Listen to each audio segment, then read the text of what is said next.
तो हेलो दोस्तों, नमस्कार। कैसे आप सभी लोग का एक बार स्वागत है आपके अपने चैनल टीचर मोटिवेशन में। तो दोस्तों, आशा करते हैं, उम्मीद करते हैं कि आप लोग बहुत अच्छे होंगे और अपने परीक्षा की कर रहे होंगे तैयारी। तो दोस्तों, आप सभी लोग को बताऊं कि टीचर मोटिवेशन एक ऐसा चैनल है जो आपको मोटिवेट करने का ही काम करता है, डिमोटिवेट करने का काम नहीं करता है। परीक्षा में आप किस तरह उत्तीर्ण हो सकते हैं उसके बारे में चर्चा होगी। साथ में पिछली बार जो बहुत से ऐसे अभ्यर्थी हैं जो गलतियां किए थे उसके बारे में भी हम चर्चा करेंगे, क्योंकि एक गलती से कम हमारा कितना नुकसान होता है एक अभ्यर्थी ही जान सकता है। ठीक है, तो कुछ इम्पोर्टेंट न्यूज़ के तौर पे मैं आपको बताऊंगा जो कि आपके लिए बहुत ही ज़रूरी होगा, और सीटेट का एग्ज़ाम जो क्रैक करना है उसके लिए आसान तरीका मैं बताऊंगा। तो दोस्तों, हमारे चैनल पे पहली बार चैनल कर लीजिए सब्सक्राइब और बेल आइकन को कर लीजिएगा। आज चैनल का जो भी नोटिफिकेशन होगा सबसे पहले आपके पास पहुंच जाएगा, क्योंकि इस चैनल से शिक्षा जगत की बात होती है। ठीक है, चलिए करते हैं वीडियो को स्टार्ट। तो दोस्तों, सबसे पहले आप परीक्षा को कैसे क्रैक करें, जो कि आप भारी गलती करते हैं जिसकी वजह से आप फेल भी हो जाते हैं और घर के लोग ताने बाने भी बोलते हैं। तो मैं आप सभी लोग को बताऊं, इस बार एक नंबर 2 नंबर से लगभग 4 से 5 लाख ऐसे बचे थे जो 1 से 2 नंबर तक फेल हो गए थे। तो मैं आप सभी लोग को बता दूं कि अगर पास आपको होना है तो सबसे पहले आपको क्या करना है।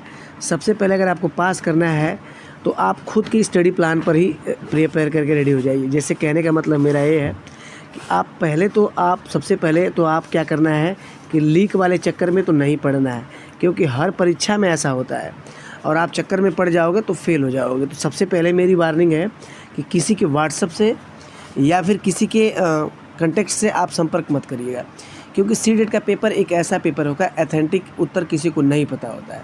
आप सर्च भी करोगे गूगल पे तो नहीं मिलेगा, क्योंकि एक ऐसा पेपर ही है। तो सबसे पहली वार्निंग मेरी यही है कि आप लीक वाले चक्कर में कभी मत पड़िएगा, ठीक है, वरना आप तो निश्चित ही फेल हो जाओगे।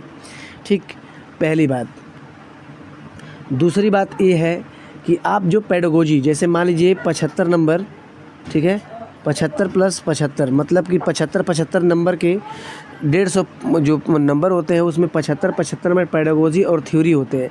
ठीक है, तो सबसे पहले जो आपके पेडागोजी होते हैं ना, जो पेडागोजी होते हैं उसको आप लोग थोड़ा सा अच्छी तरह से प्रिपेयर करिए, क्योंकि थ्योरी तो आप लोग जीन पियाजे, वाइगोत्स्की और कोहलबर्ग जैसे करके, चोम्स्की करके आप थ्योरी पढ़ लोगे।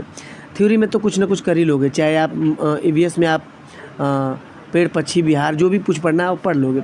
लेकिन इसका जो है, इसका ऑथेंटिक जो है ये कुछ मिल नहीं पाता है। तो सबसे पहले आपको करना क्या है कि सबसे पहले आपको यही करना है कि जो पेडागोजी का सेक्शन है उसको बहुत बढ़िया से पढ़िएगा। ठीक है, पेडागोजी के एक सेक्शन को अच्छी तरह से पढ़ लीजिएगा, क्योंकि 75 नंबर सीटेट की परीक्षा में पूछा ही जाता है। प्लानिंग आपकी यही हो, कम से कम प्रैक्टिस सेट 1000 प्रैक्टिस सेट आप कम से कम 1000 प्रैक्टिस सेट तो आप कर ही लीजिए। ठीक है, 1000-2000 हो जाए तो और अच्छा है। कम से 2 से 4 घंटा पढ़ना शुरू कर दीजिए। ठीक है, क्योंकि आप पढ़ोगे तभी बढ़ोगे, नहीं पढ़ोगे तो पीछे ही रह जाओगे। ठीक है, तो मेरी सलाह आपसे यही है, पहला तो वार्निंग मेरी यही कि लीक के चक्कर में मत पढ़ना या किसी के चक्कर में भी मत पढ़ना। भैया पेपर दे दो, ये सब कभी ज़िंदगी में मत करना, ये सब फालतू चीज़ें होती हैं। आप अगर मान लीजिए इधर आप किसी तरह पास भी हो जाते हैं लीक के मैटर से, तो आगे जाकर क्या करेंगे, क्योंकि आपको शिक्षक भर्ती लेना है तो वैसे भी आप छट जाओगे।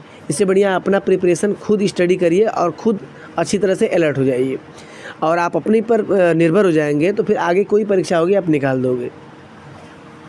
तो मेरे कहने का मतलब यही है कि आपकी जो प्लानिंग हो कुछ ऐसी हो, सबसे हट के हो, इस बार अच्छा नंबर आए, और टारगेट बनाइए कम से कम 120 प्लस का। ठीक है, कम से कम 120 प्लस का टारगेट आप बनाएंगे तो ही आपका सफल हो सकता है। ठीक है, इसके लिए सीधा आपको प्रैक्टिस सेट मारना शुरू करना है, और अभी घर से 4 से 5 घंटे पढ़ना शुरू करिए। जब परीक्षा आ जाएगी तो और बढ़ा दीजिएगा। ठीक है, चलिए आज के लिए इतना ही। इन्फॉर्मेशन अच्छी लगी तो वीडियो को सब्सक्राइब जरूर करिएगा। धन्यवाद।